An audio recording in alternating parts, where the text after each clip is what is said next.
আমাদের অর্থ সম্পদ আল্লাহ তাআলা আমাদেরকে দিয়েছেন, আমাদের ধন সম্পদ সবকিছু আল্লাহ তাআলা তার পক্ষ থেকে আমাদেরকে দিয়েছেন। আল্লাহ তাআলা আবার বলেন, তোমরা আমার দেয়া ধন সম্পদ থেকে আমার রাস্তায় খরচ করো, আমার রাস্তায় কোরবানি করো। কত সহজ একটা ব্যবসা আল্লাহ তাআলা আমাদেরকে শিখাইয়া দিলেন। আল্লাহ নিজেই আমাদেরকে অর্থ দিলেন, আবার বললেন তোমরা এই অর্থ আমার রাস্তায় খরচ করে ব্যবসা করো, বিনিময়ে আমি আল্লাহ তোমাদের কাছে জান্নাতকে বিক্রি করেছি। কত সহজ একটা ব্যবসা। আবার ভাইরা, আল্লাহ তাআলা আমাদেরকে সামর্থ্য দিয়েছেন কোরবানি করার।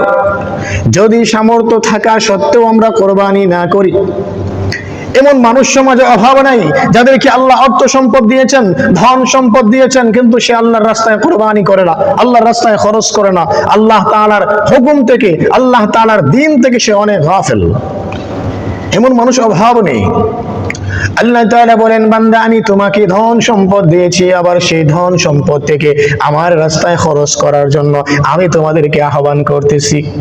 তোমাদের ধন সম্পদ থেকে নয়, আমার ধন সম্পদ থেকে তোমাদেরকে আমি আল্লাহ তাআলা যেই ধন সম্পদ দিয়েছি, তোমরা সেখান থেকে আমার রাস্তায় খরচ করবা, আমার পথে কোরবানি করবা। তোমাদের ধন সম্পদ থেকে না, কারণ তোমাদের তো কোনো কিছু নাই। তোমাদের জীবন থেকে নিয়ে তোমাদের ধন সম্পদ, তোমাদের অর্থ প্রাচুর্য, ছেলে মেয়ে স্ত্রী যা কিছু আছে সব কিছু আমি আল্লাহ তাআলা। তোমাদের বলতে কিছু নাই, সব কিছু আমার। আমি আল্লাহ তাআলা তোমাদেরকে আদেশ করলাম, আমার দেয়া সেই ধন সম্পদ থেকে তোমরা কোরবানি করো, আমার রাস্তায় বিলিয়ে দাও, খরচ করো। এখন আমার ভাইয়েরা, যদি কারো সামর্থ্য থাকে সত্ত্বেও কোরবানি না করে, তাহলে শাস্তি কি পাবে? তার কি পরিমাণের শাস্তি হবে? তাকে কি পরিমাণে আযাব ভোগ করতে হবে? আসুন আমরা হাদিস থেকে শুনি।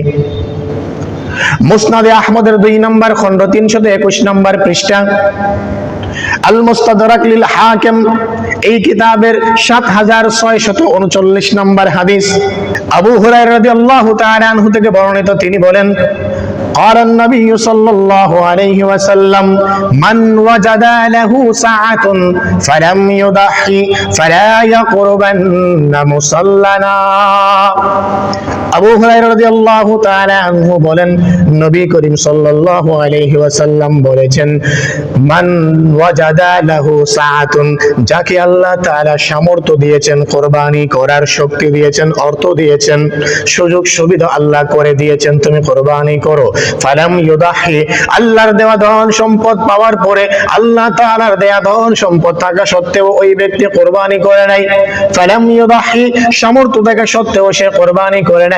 নবী করিম সাল্লাল্লাহু আলাইহি ওয়াসাল্লাম ধমক দিয়ে বলেন, ফালা ইয়াকুরবান্না মুসাল্লানা, সাবধান সাবধান, যাকে আল্লাহ অর্থ দিলেন, যাকে আল্লাহ ধন সম্পদ দিলেন, ওই ধন সম্পদ পাওয়ার পরে যদি তোমরা কেউ কোরবানি না করো, সাবধান হয়ে যাও, সাবধান হয়ে যাও। আল্লাহর দেয়া ধন সম্পদ পাওয়ার পরে যারা আমার আল্লাহ তাআলার রাস্তায় কোরবানি করবে না, তোমরা সাবধান হয়ে যাও। আমার ঈদগাহে মুসল্লা নামাজ পড়ার জন্য তোমরা ঈদগাহে কখনো আসবে না। আল্লাহ রাসূল বলেন, সাবধান হয়ে যাও, সাবধান হয়ে যাও। যারা আল্লাহর দেয়া ধন সম্পদ পাওয়ার পরে আল্লাহর রাস্তায় কোরবানি করো নাই, তোমরা কখনো আমাদের সাথে ঈদের জামাত পড়তে ঈদগাহে আসবে না। আল্লাহ রাসূল সাল্লাল্লাহু আলাইহি ওয়াসাল্লাম ধমক দিয়ে বলতেছেন, তোমরা ঈদগাহে আসবে না। এটা কত বড় একটা মারাত্মক অপরাধ। আল্লাহ রাসূলের সন্তুষ্টি পাওয়া যাবে না, রাসূল অসন্তুষ্ট হবে। আর রাসূল যদি অসন্তুষ্ট হয়, জান্নাত পাওয়ার আশা করা বোকামি ছাড়া কিছুই না। আল্লাহ রাসূল যদি অসন্তুষ্ট হয়, আল্লাহ তাআলা যদি অসন্তুষ্ট হয়, তাহলে জান্নাত পাওয়া আশা করা এটা বোকামি ছাড়া আর কিছুই হতে পারে না। যেই ইমামের উপরে মুসল্লি অসন্তুষ্ট, যেই ইমামের উপরে কমিটির লোক অসন্তুষ্ট, সেই ইমামের চাকরি থাকবে কিনা তারই তো নিশ্চয়তা নাই। এখন সেই ইমাম যদি মনে করে আমার বেতন বাড়ানোর জন্য আবেদন করব, ঈদ বোনাস পাওয়ার জন্য আবেদন করব, এটা বোকামি ছাড়া কিছুই না। এটা বোকামি ছাড়া কিছুই হতে পারে না। এজন্য আল্লাহ রাসূল যার উপরে অসন্তুষ্ট, আল্লাহ রাসূল সাল্লাল্লাহু আলাইহি ওয়াসাল্লাম যার উপরে সন্তুষ্ট নয়, ওই ব্যক্তির জান্নাত পাওয়ার আশা করাটা বোকামি ছাড়া আর কিছুই না।